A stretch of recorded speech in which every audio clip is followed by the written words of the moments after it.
Fried rice হয়েছে, আলুর দম হয়েছে, আর পায়েস।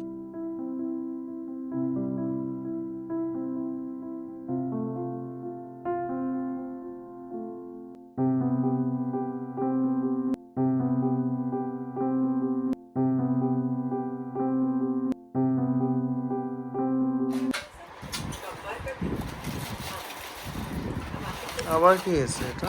ও আচ্ছা, ওই ক্রিমটা।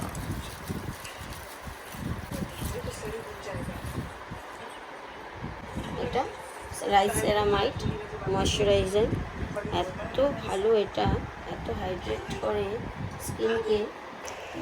সকাল সকালে এই ক্রিমটা চলে এসছে, যেহেতু আমরা পুরী যাবো এটা আগেই জানিয়েছি। আমার ময়শ্চারাইজারটা শেষ হয়ে গেছিলো। এটা রাইসের একটা এত ভালো, কি বলবো।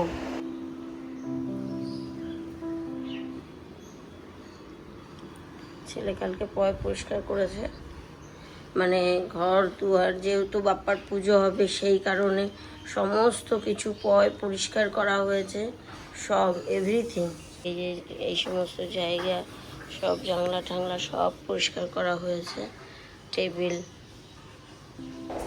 রান্নাঘর, সমস্ত কিছু সব ছেলে করেছে। ও আমাকে কখনো খাটাতে চায় না। ওদের কথা হবে। আর চলুন,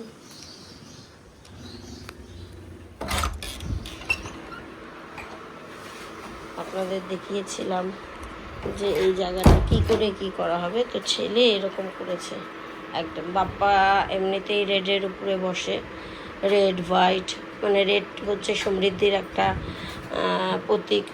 তো সমৃদ্ধির জন্যই বাপ্পাকে সবাই আবাহন জানায়, তো সেই কারণে এই জায়গাটাকে এরকম করা হয়েছে। এখনও আমার সোনা ঘুম করছে, এক্ষুনি উঠবে, দুধ খাবে, ব্রেকফাস্ট করবে। এই যে ও দাদা দিদির ঘরেই ঘুমায়, দাদা দিদিরা এই ঘরে এসি। এই জায়গাটা মানে কাভারের এই পোর্শনটা। এখন ওকে কোথায় শোয়াবো? আগে তো ডিভাইনে শুতো, তো ডিভাইনে তো ওই দিকটায় এসিটা নেই, তো বাবুর আবার এসি ছাড়া একদম চলে না, একদম না। আর এই চাদরটা হচ্ছে আমার চাদর, এই চাদরটা, কিন্তু ওর এই চাদরটাই গায়ে দেবে। আপনি অন্য কিছু গায়ে দিয়ে দেবেন, হবে না, ওকে এই চাদরটাই গায়ে দিতে হবে। জানি না, ওর ভাষা আমি একমাত্র বুঝতে পারি, আর আমার বাড়ির লোক বুঝতে পারে। ওর ভাষা ঠিক বোঝা যায়, ও কি চাইছে, কখন চাইছে, সব বুঝতে পারে। আমার আজকে মানে কালকে দুপুর থেকে জ্বর। আমি ভেবেছিলাম অনেক কিছু করবো ব্লগে, তো এত জ্বর, মানে বিছানার থেকে উঠতে পারছি না, তাকাতে পারছি না, এত মাথা যন্ত্রণা। মোটামুটি 4-5টা প্যারাসিটামল খাওয়া হয়ে গেছে। তারপর মানে অস্বাভাবিক কান দিয়ে, গা দিয়ে আগুন বেরোচ্ছে। তো বাপ্পার পুজো তো আমি বরাবরই, আজকে প্রায় 23-24 বছর ধরে করি, বিয়ের পরের থেকেই। আগে বম্বেও গেছি আমি 4-5 বছর, লালবাগচা মহারাজা, সিদ্ধিবিনায়ক, এমনি বম্বে আমি অনেকবার গেছি, প্রায় 10-12 বার গেছি, কিন্তু গণেশ চতুর্থীতে 3-4 বার গেছি। তো আশায় আছি যেন আবার যেতে পারি। তো চলুন আস্তে আস্তে একে একে সব কিছুই আপনাদের দেখাবো, কি প্রিপারেশন নিয়েছি, কিভাবে কি করেছি। ছেলে আর ওর বাবা চলে গেছিলো বাপ্পাকে আনতে, আর বাপ্পাকে যখন নিতে হয় তখন নারকেল আর পান দিয়ে কিনতে লাগে দোকানদারের কাছ থেকে। এটা মহারাষ্ট্রের নিয়ম। আমি যেহেতু জানি এই নিয়মটা, তাই আমি এটা প্রত্যেক বছরই করি। ছেলে আর ওর বাবা চলে এসছে। সদ্য বাপ্পা বাড়িতে এসছে, বাড়িতে আসার পরেই বাপ্পাকে একটা ভোগ নিবেদন, আরতি, সমস্ত কিছু, তারপরে বাপ্পা আসন গ্রহণ করবে। तुझको दे दो अब तो दर्शन हमको, अपने सेवक के घर पे तू आना, संकट में हम सबकी रक्षा तू करना, जय देव। বাপ্পা ঘরে এসে গেছে, বাপ্পার আরতি ভোগ একবার দেওয়া হয়ে গেছে। এবার বাপ্পা আসন গ্রহণ করবে, অভিষেক হবে, বাপ্পার সমস্ত ক্রিয়াকর্ম হবে। বাপ্পাকে তো একবার ভোগ লাগিয়েছি, মানে ওষুধ না নিলেই আর পাচ্ছি না, তাই ওষুধটা নিচ্ছি। চোখ মুখের কী অবস্থা, মানে ওষুধটা নিয়ে একটা 10 থেকে 15 মিনিট একটা ন্যাপ নেব, ন্যাপ নিয়ে তারপরে পুজোর কাছে যাব। ছেলে রান্না করছে, ছেলে সব পারে, এটাই মানে ভগবানকে অশেষ ধন্যবাদ। যে ও যদি না করতো তাহলে আমার খুব খুব খুব কষ্ট হতো, হয়তো বাপ্পাকে আমি ভোগ লাগাতে পারতামই না। ছেলে আর ওর বাবা চলে গেছিলো মিষ্টি আনতে, আমি একটুখানি শুয়েছিলাম, শরীর খারাপ লাগছিল, তো ওরা চলে গেছিলো হলদিরামসে, কাকুরগাছি হলদিরামসে। ওখানে গিয়ে ওরা বাপ্পার জন্য মিষ্টি নিয়েছে। দেখুন কি কালারফুল, এত সুন্দর সুন্দর মোদক, তারপরে লাড্ডু, মানে এত বাহারি কালারের, মন ভরে যাচ্ছিল যেন। আবার ডিজাইনিং করা মোদক। তো আমার না, সত্যি কথা বলবো, এগুলো দেখে না আমার না নিজেকে না বাঙালি হিসেবে গর্বিত মনে হচ্ছিল, যে আমরা না কোনো সময় কোনো জাতি ধর্ম ভেদাভেদ করি না, যে এটা আমাদের রিচুয়াল না, এটা আমরা করতে পারি না, সেই জিনিসটা আমাদের মধ্যে নেই। আমরা সব রিচুয়ালকে সম্মান করি, এটাই তো হওয়া উচিত। ঈদের দিনে আমরা সেওই খাই, আর যীশু খ্রিস্টের জন্মদিনে বড়দিনে আমরা কেক কাটি, দুর্গা পুজোয় আমরা সিঁদুর কিনি, এটাই তো হওয়ার স্বাভাবিক, তাই না? সব রিচুয়ালকে সম্মান করা, সব ধর্মকে সম্মান জানানো, সব ভাষাকে সম্মান জানানো। তো এখানে নিয়ে চলে এসেছিলো কাজু বরফি আর কলার চিপস। কলার চিপস মানে কলা খেতে যেহেতু বাপ্পা খুব ভালোবাসে, তাই কলার চিপস, এদিকে মোদক, বড় লাড্ডু আর কানপুরি লাড্ডু। যেহেতু বাপ্পাকে নামকিনও দিতে লাগে, আপনারা জানেন কি না। আর এখানে আমি সবজিটা কেটে ফেলেছিলাম, ফ্রাইড রাইস হবে। ছেলে এসে ওই রান্না করেছে আজকে, ও রান্না করতে পারে বলে আমি সত্যি ধন্য। এখানে ও আলুর দম করছিল, গোটা মশলা সোমবার দিয়ে দিল, গরম মশলা, তেজপাতা, শুকনো লঙ্কা, প্রেশারেই ও আলুর দমটা করেছে। এই রেসিপিটা আপনাদের একদিন আমি জানাবো। এটা ঝটপট, আর এটা খেতে এত সুস্বাদু হয়। ও যখন রান্না করছিল তখন আমি পানের মালা বানাচ্ছিলাম। তো পানের মালাটা আমি বরাবরই নিজের হাতেই বানাই। এখানে পান ধুয়ে নিয়েছি, পান তৈরি করে নিয়েছি, এটা একটা প্রসিডিওর আছে। আর এই যে পানের মালা আমি তৈরি করছি, আমি নিজের হাতে পানের মালাটা বরাবর তৈরি করি, বাপ্পাকে আমিই দিই। এখানে বাপ্পাকে স্থাপনা করা হলো, আর তারপরেই বাপ্পার ঘট স্থাপনা করা হলো। ঘটের মধ্যেই সব দেবদেবীর অধিষ্ঠান। ঘট পাতা না হলে, মানে আমরা যেটা বাংলা কথায় বলি, ঘট পাতা না হলে কোনো দেবদেবী আসন গ্রহণ করে না। তো এখানে ঘট পেতে তারপরে বাপ্পাকে আবাহন করা হলো। বাপ্পাকে আবাহন করার পর আমরা পুজো শুরু করলাম।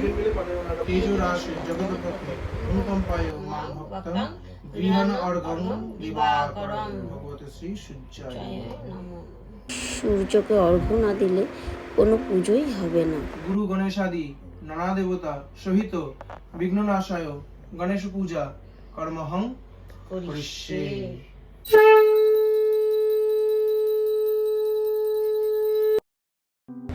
বাপ্পার অভিষেক হচ্ছে, প্রথমে দুধ দিয়ে, তারপরে জল দিয়ে, মানে এটা দুগ্ধ দিয়ে আমাদের যত পাপ তাপ সমস্ত কাটে।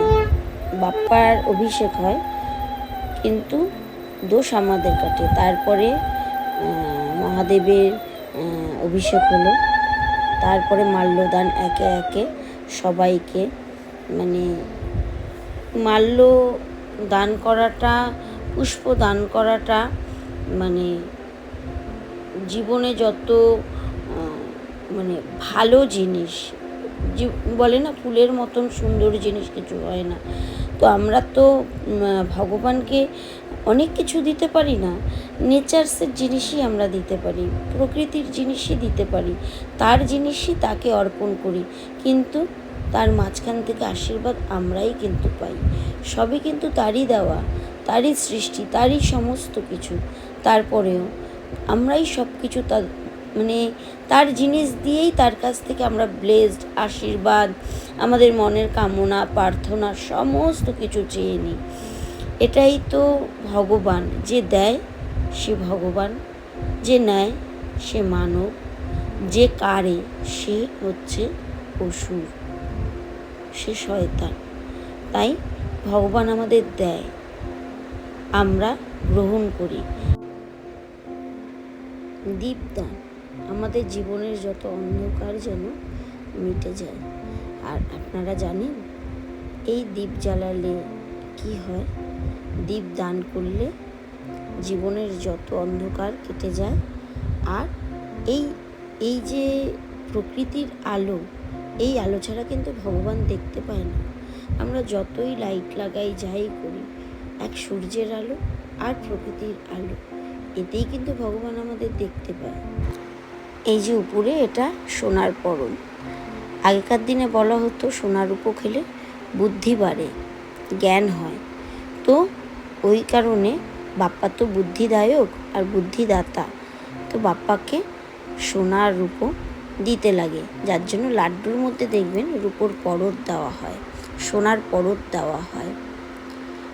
আপনারা গল্পটা জানেন কি না? ধনকুবেরের বাড়িতে গিয়ে বাপ্পা কিন্তু সোনা রূপো সব খেয়ে নিয়েছিল।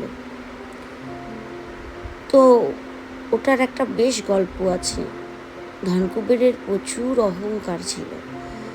তো বাপ্পা তার বাড়িতে খেতে গেছিল, ভেবেছিল ওইটুকু বাচ্চাকে কি করে খাওয়াবে। বাপ্পা সব খেতে খেতে তার বাড়ি ঘর সোনা দানা সব খেয়ে নিয়েছিল। তাই বাপ্পা না অহংকারকে খেয়ে নেয়, অহংকারকে সে একদম সহ্য করতে পারে না।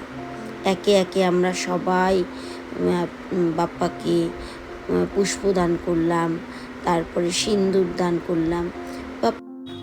ফ্রাইড রাইস হয়েছে, আলুর দম হয়েছে, আর পায়েস হয়েছে কাজু কিশমিশ দিয়ে। কেন কি আমার আজকে খুব জ্বর, ছেলে করেছে সমস্ত কিছু, সব রান্না ছেলে করেছে, আমি এতটুকু হেল্প করিনি, শুধু আমি সবজিটা কেটে দিয়ে ভোগ বাড়া হয়ে গেছে। আর এদিকে পায়েসটা আমি স্টিলের বাটিতে ইচ্ছা করে দিয়েছি, কারণ কি কাঁসার বাটিতে তো পিত্ত ওঠে, ওই জন্য আমি আর কাঁসার বাটিতে দেইনি। বাপ্পাকে ভোগ নিবেদন করলো, বাপ্পার যেই দিকে সুর সেই দিকেই ভোগ দিতে লাগে। বাপ্পার আরতির সময় গান চলছিল, জানেনই কপিরাইট হয়ে যাওয়ার ভয়ে আর আরতির গানটা দেওয়া হয়নি। তো আমার ব্লগটা যদি আপনাদের সবার ভালো লাগে তাহলে অবশ্যই আমার চ্যানেলটাকে লাইক করবেন, কমেন্ট করবেন, শেয়ার করবেন এবং একটা সাবস্ক্রাইব করবেন। এটাই আপনাদের কাছে অনুরোধ রইল। সবাই ভালো থাকবেন, সুস্থ থাকবেন, সাবধানে থাকবেন। আমার পুজো আপনাদের কেমন লাগলো, আমার কথা আপনাদের কাছে কেমন লাগছে সব আমাকে জানাবেন। আপনারা অনেক ভালো ভালো কমেন্ট করছেন, আমার খুব ভালো লাগছে। কেউ আমার কাছে ফোন নাম্বার চেয়েছে, সোশ্যাল মিডিয়ায় তো এইভাবে ফোন নাম্বার দেওয়া যায় না। ভাই তুমি যেই হও কিছু মনে করো না, আমি এটা পারবো না, তো তুমি কিছু মনে করো না।